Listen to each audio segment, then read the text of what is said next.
Hello and welcome to United We Thrive. My name is Alana Sweeny. I'm the President and CEO of the United Way of Westchester and Putnam counties. I'm glad that you're here with us today and to hear our two special guests, Michael Piazza, who is the Commissioner of Mental Health, Social Services, and the Youth Bureau in Putnam County, and Joe Falco, who is the Director of the 211 Connection Center at Rockland Community College. Welcome, gentlemen. Thank you. Thank you very much for having us. It's so good to have you here today, and you've both been so involved with 211 and using the service. And I think today I would like all of you who are watching to learn more about 211, how it can be of use to you, and how it serves your community.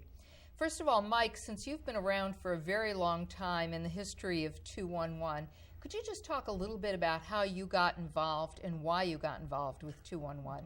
I'd be happy to. You know, when I think of 211, I think of United Way. When I think of United Way, I think of 211. And the reason I feel that way, and I've been part of the United Way boards, both the Putnam board and the Westchester Putnam board, for, as you say, long time, you know, going back many, probably over 25 years. The history of United Way has to do with helping people who are in need, helping them in catastrophes, helping them in emergent needs, helping them when they need a safety net.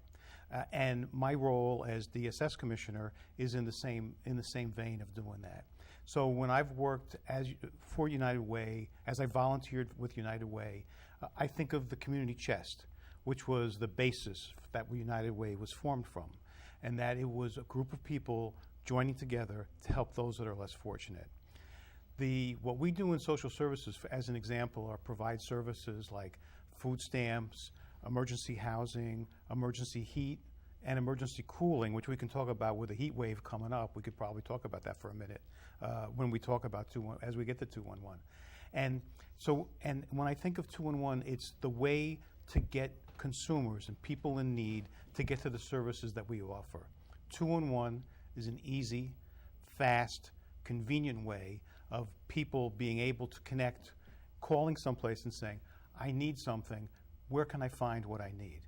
So how did it grow? I mean, you asked, that was the question that you asked, and I sort of, well, you know, for many years we would do books. We would bound books and print books that said, if I need a social worker in Carmel, if I need where can I go for housing in Cold Spring? And the providers in the community would have books to help people. 211 was a way to, you know, we don't use books as much anymore. We have the internet, we have websites, and we have a 211 website, and we have a 211 call center. So how convenient for a service provider, as well as for a client, to call 211 and to say, my grandmother or my mother needs a nursing home, and I'm not sure where to turn, or they need a home health aide. Where can I find that? And 211 is able to quickly and safely get them to the right place. Yeah, it's interesting that you mentioned that, because I think a lot of times people do search on the internet and they think, all right, you know, this is a service. Sometimes it's an outdated service that's still up on the internet. And that is one of the things that we do, is to update every service at least once a year, so that the information we have is the most up-to-date information on 211. But as you mentioned, providers use the 211 service. I know we've had some of our electeds say that they use it for constituent services all of the time, but also for the individual who is feeling some kind of a crisis. And a crisis can be very different levels of crisis and very different for different people at different times. It may be not getting food on the table at the end of this pay period, or it may be that they're having a mental health crisis, or someone they know is. And you know, I want to stop for just a second, because we've got a great video that shows what 211 does, and it'll give you a little bit more context. Enjoy. For calling United Way's 211 helpline. How can I help you? United Way's 211 helpline. This is Marjorie. How may I help you? 211 is a free information helpline where people call for basic needs such as food, shelter, or utility bill payment assistance, or they don't even know where to start, how to apply for services available in the community.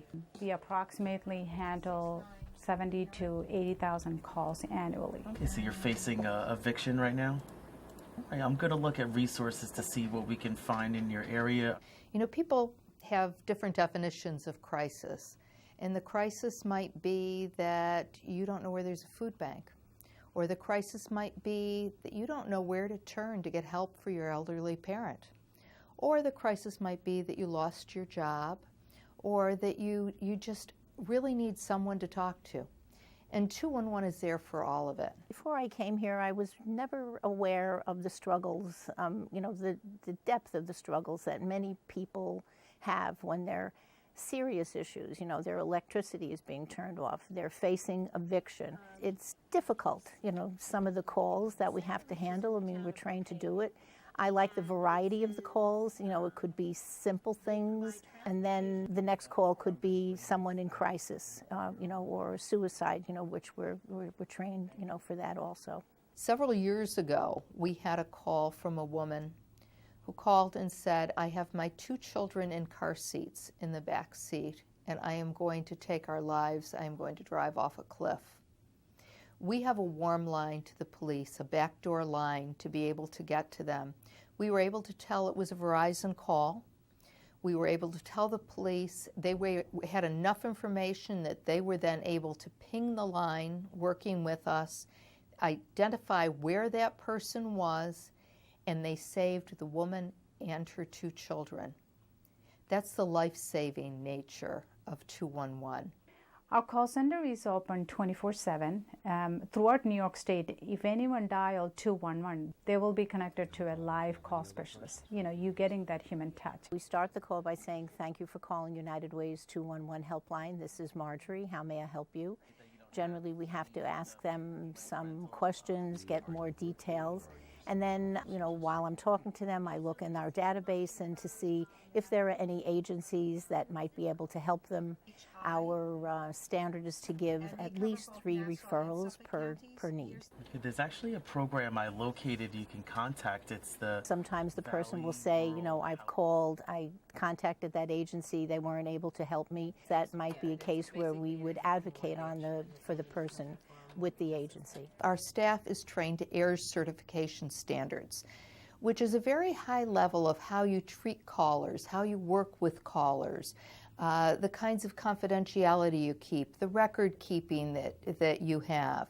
So when you call here, you have someone who's very highly trained, who can take you from where you are and help answer your questions, help to connect you to the resources that you need. A person can call for one thing, and it leads to so many other avenues of assisting them. For instance, I remember a family, the husband was working, mom was home with the baby. They made their rent every month, but they were really struggling. So in talking to her and assessing what's going on in their life, she did say to me, well, we get SNAP, which is the other name for food stamps. But, even before we get our, new SNAP benefit, we're still struggling with food. So I was able to give her food pantries in her area that she wasn't aware of.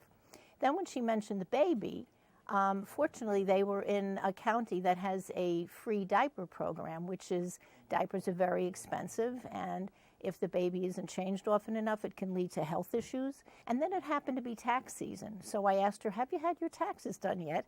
And she said no, and we always pay to have it done. I said, well, in your county there is a free tax program where you can have it done without any cost. So that's another savings of money. And the husband was working, so if they meet the criteria, they would be eligible for the Earned Income Tax Credit, which is additional money for the family to use to help them with that rent each month. So you don't just say, here's a referral. Very often you do an assessment to find out what's going on. Are there unmet needs? Are there other resources that we could give to the people that they weren't even aware of? Okay, ellos bregan también con sección 8. I speak Spanish, so I take the Spanish call. If someone speaks French, Mandarin, we use any language, anytime, so they interpret for us. If a caller has difficult, language barrier, for example, we will call the agency and advocate on their behalf as well. Navigating the system, not-for-profit agencies, government agencies, it's very confusing to people. So we can help people navigate the system and, find the help that they need to move on in their lives and make things better for themselves and their families. Another very unique partnership that we have is with Rockland Community College.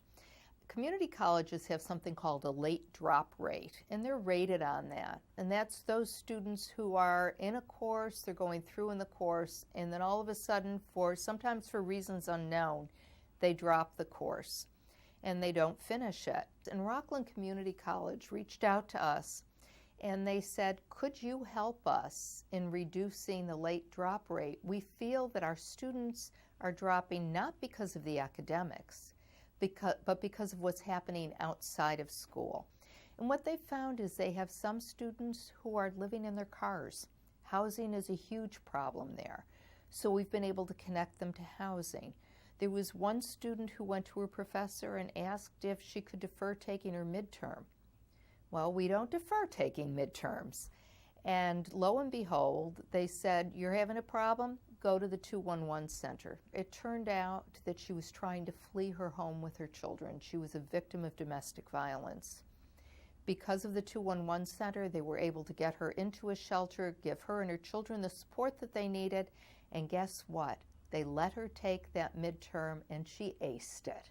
Their late drop rate was about 74%. It dropped down to 23%.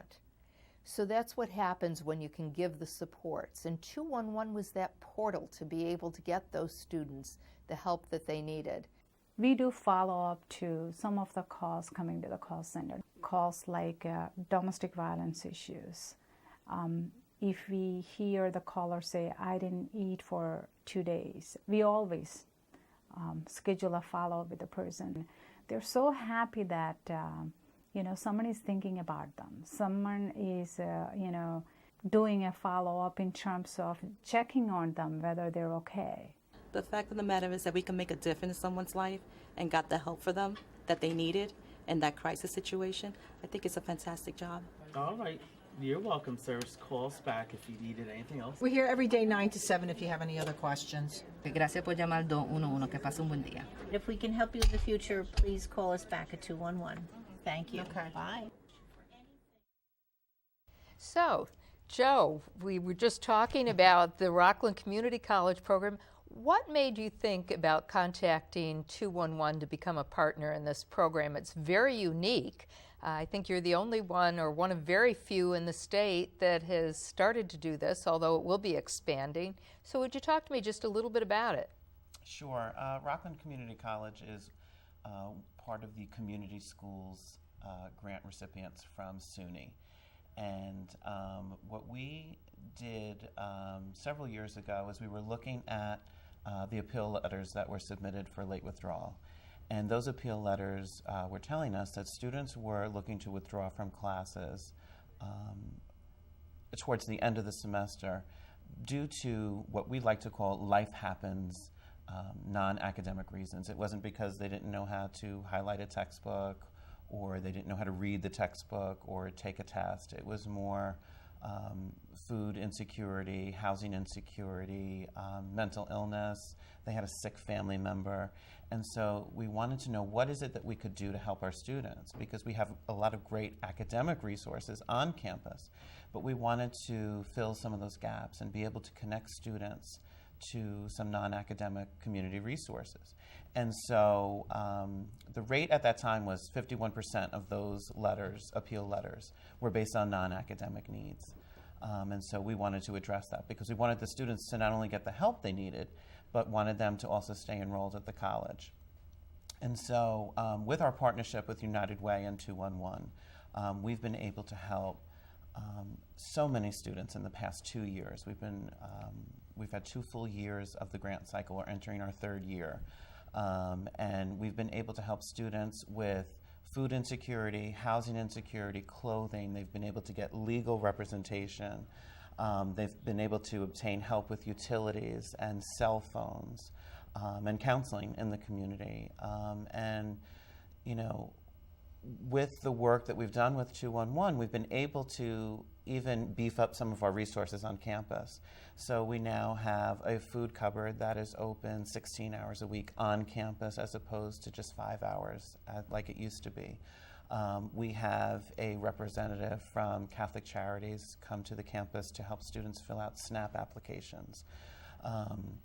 We were able to do some fundraising for a student food voucher program that enables students to obtain a lunch. That is all donation-based. It's from the community, it's from faculty, staff, administration, and even fellow classmates or students are donating to this fundraiser. We have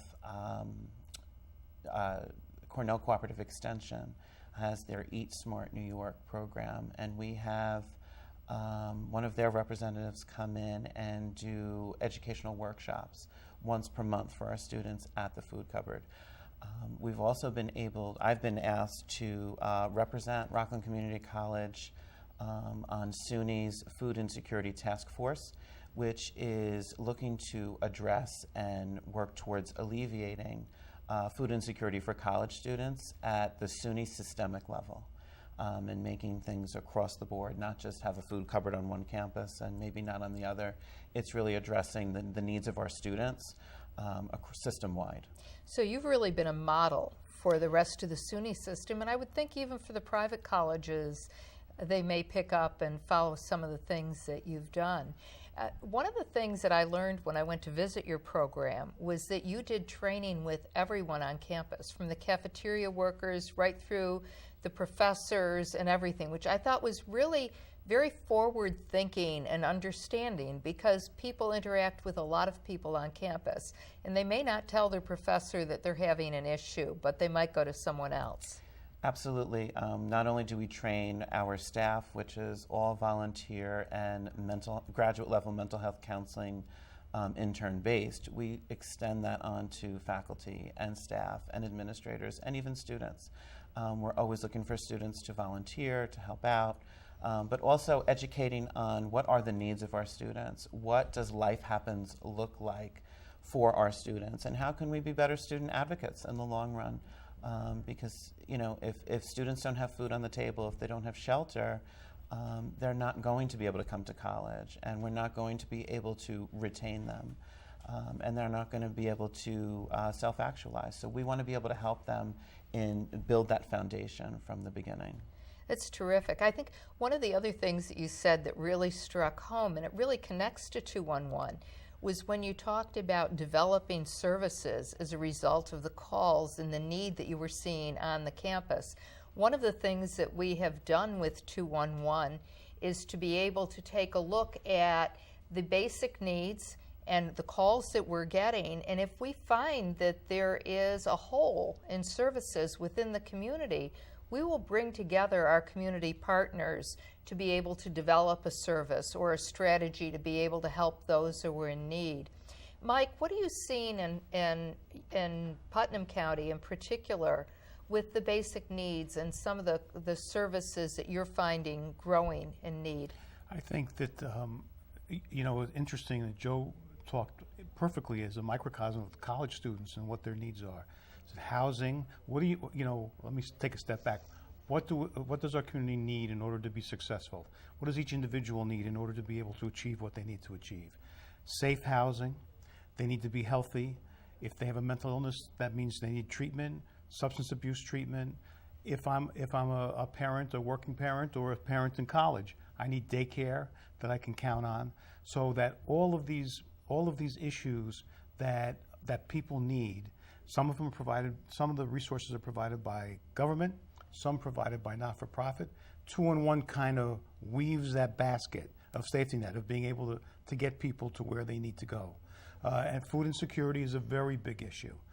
You asked what are the increase?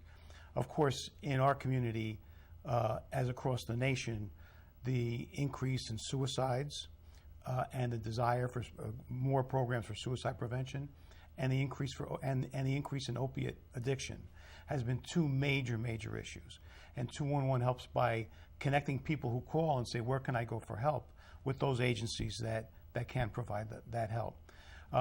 Those are two major and serious and life-threatening illnesses. There were two other things I thought of that 211 adapts to specifically and provides to specifically in Putnam County. One is that they have provided to the government a 24-hour, 7 crisis hotline. Now, it's staffed by the 2-in-1 staff from 9 to 7 and contracted out at night. But by having trained people be able to answer questions, and as you saw on the video, to be able to get someone who's in serious need, get them immediate help from law enforcement, that is something that it would have cost a government a fortune to be able to develop. But by contracting with 2-in-1, at a fraction of the cost, we had trained staff already prepared, already to be able to take on that responsibility. The other things, sometimes specific agencies have needs. We've talked about people that have needs. I've talked about government that has needs, and we have agencies that have needs. One of the needs in the social services system is how do we recruit foster parents? And one of the ways that we've been able to do that, because once you get a foster parent to saying, I'm willing to foster the care as a foster parent, and there's a long training program and a long, some people may not choose to do that. But how do we get people that are committed? So we have a contract with 2-in-1 through Putnam County Social Services, and I think other county departments as well, to help recruit and do recruitment for foster care parents, people who want to make a difference, people who want to care, people who want to help. And, and after all, that's what we were talking about when I started by talking about the mission of United Way. Yeah, it's interesting. And we also have a contract with Westchester County to recruit foster parents.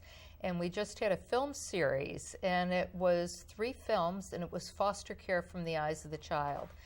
And just earlier today at a 2-in-1 meeting, we were showing some people the film. And I have to tell you, I saw it before, and I had tears in my eyes. But just the support that the foster care system was able to give a really good kid who had medical issues in a family that just couldn't give her what she needed. She loved her family. But her foster family did so much to help her go on, get through high school, get through college. So there's a serious need out there for people to open their homes and open their hearts. And through 2-in-1, we can do some of that pre-screening. We can give people information and talk about the availability of foster care programs that people can be a part of to be able to help a child to be all that they can be, and I think that's really terrific.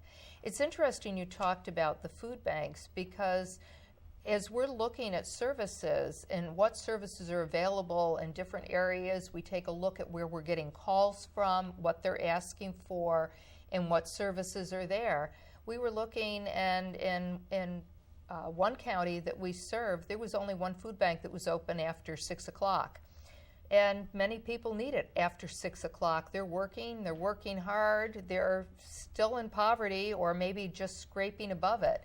And they need that help, they need that food. We don't want to see anyone go hungry. So we immediately started to talk to some of our partners in the food bank and other agencies to see what can we do? What can we do to make sure that people are getting the food that they need from the food banks at the times that they need to get it? So that's another thing that 2-in-1 does that's very, very helpful. It's interesting to me, too, to hear the mirroring between the community college needs and the community needs that you're talking about, Mike. It's very much the same basic needs, but there are other things as well. I know one day I was in the 2-in-1 center and a woman called from a nursing home, and she said, I'm being neglected. Not abused, but neglected. Yeah. We can't decide whether she's being neglected or not. We talked her through, we got more information, we kept her on the line and connected directly with the correct person at the state health department to take it from there. So she didn't have to call another number. The same thing with the suicides, and I'm hearing that rate has gone up, 30% since 1999? It's really pretty scary what's happening, but if you have to remember, and I hope people do remember if they haven't and have it on the refrigerators, the 800 number to call, but if they don't, they can call 2-in-1. We will either take care of it or get them to the right people at the right number or the right place to be able to deal with it. We don't want to see anyone die needlessly. The opiate crisis as well, and I think both of you can probably talk to that, because I'm thinking you're probably both seeing some effect of it. Yeah, definitely. We have students that are facing substance use, substance abuse disorders and struggles, and so they don't always self-identify, and they don't always seek the help out that is necessary. But we do the best to connect them to the resources to get them the help that they do need. You know, and Putnam County was never a place where there was widespread use of heroin or other opiates, except until now. And in the last 7 years, as people became addicted to prescription pill medication, it has become such a serious issue. Yeah. The number of opiate fatalities that never occurred, 0, now are in 12 to 15 fatalities a year. So it's a very serious problem. And so how do you prevent someone from dying? Is to get them into treatment as quickly as possible. And so if they make a phone call and they get referred, that's quickly. That's what's really important. And anyone can call 211. Yeah. It's not dependent on your income. It's not dependent on your social status. Anyone can call 211, and they shouldn't be ashamed to ask for help. Everyone has some crisis. It's part of life. Some crises are worse than others, but they should know that there's help at the other end of a line where they can talk to someone who can help navigate through the very complex social services systems and be able to get them the help they need, whether it's with drug and alcohol, whether it's with housing, whether it's with food pantries, whatever it happens to be. You can call 211 and there's someone there 24/7, 365 days a year to be able to help you navigate that web of social services. And sometimes it might just be a helpful ear on the other end of the line, someone who just needs to talk through their problem. And we're there to listen and to help. I'd like to thank both of you for being here today. You both are doing tremendous things in the community and for our residents, and for that I'd like to thank you for living united with us, because united we do thrive. So thank you very much for being here. And remember, to all of you, 211 is right there at the end of your phone line. If you have a question, you have a problem, you need an answer, dial 211.